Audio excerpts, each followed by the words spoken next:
One important function of the circulatory system is to provide oxygen to the cells. So, blood needs to travel to the lungs at some point to pick up that oxygen and, of course, dump waste CO2.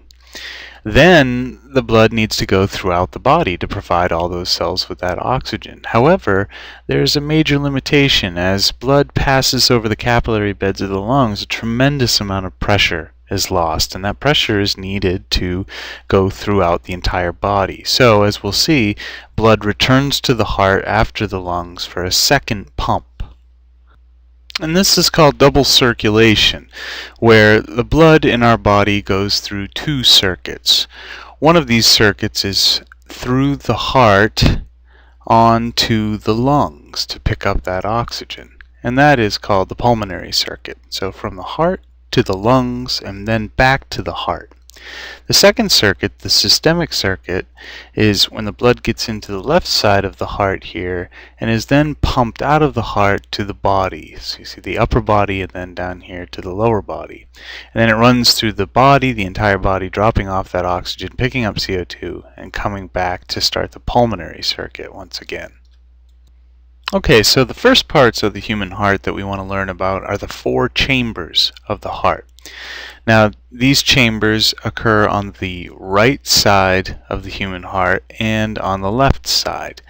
And they're composed of the right atrium, this first chamber that fills with oxygen-poor blood, the right ventricle, the next chamber in which the blood fills, and then on the left side of the heart, in similar naming fashion, the left atrium, which is this chamber right here, and the left ventricle. There are also four valves of the heart. Valves are strong flaps of tissue that ensure the one-way flow of blood through the heart. The first of these valves are the atrioventricular valves, so named for their position between the atrium and the ventricle on both sides of the heart. On the right side of the heart, the AV valve is called the tricuspid valve. On the left side of the heart, it is the bicuspid valve. In this picture, it's also labeled as the mitral valve, another name for it.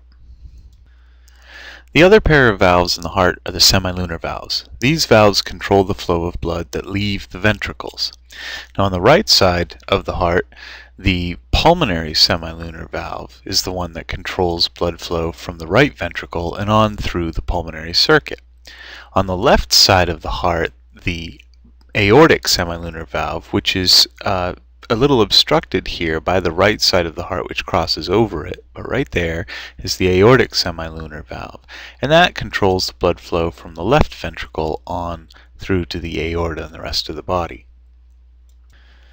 Finally, before we can describe the flow of blood through the heart, we need to know something about the blood vessels, the major veins and arteries that feed the heart.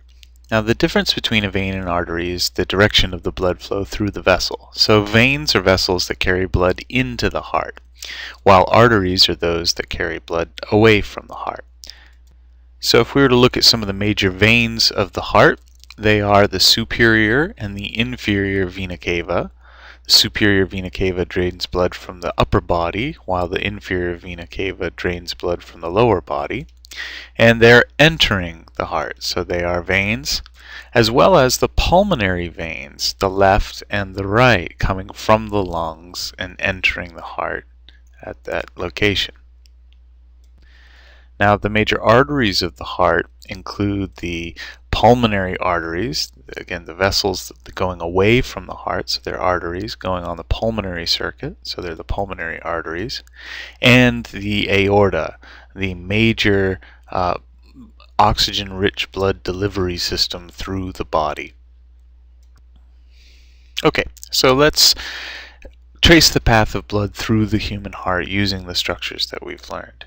So, oxygen-poor blood from the body is entering the superior vena cava and the inferior vena cava and draining into the right atrium, filling that chamber with blood.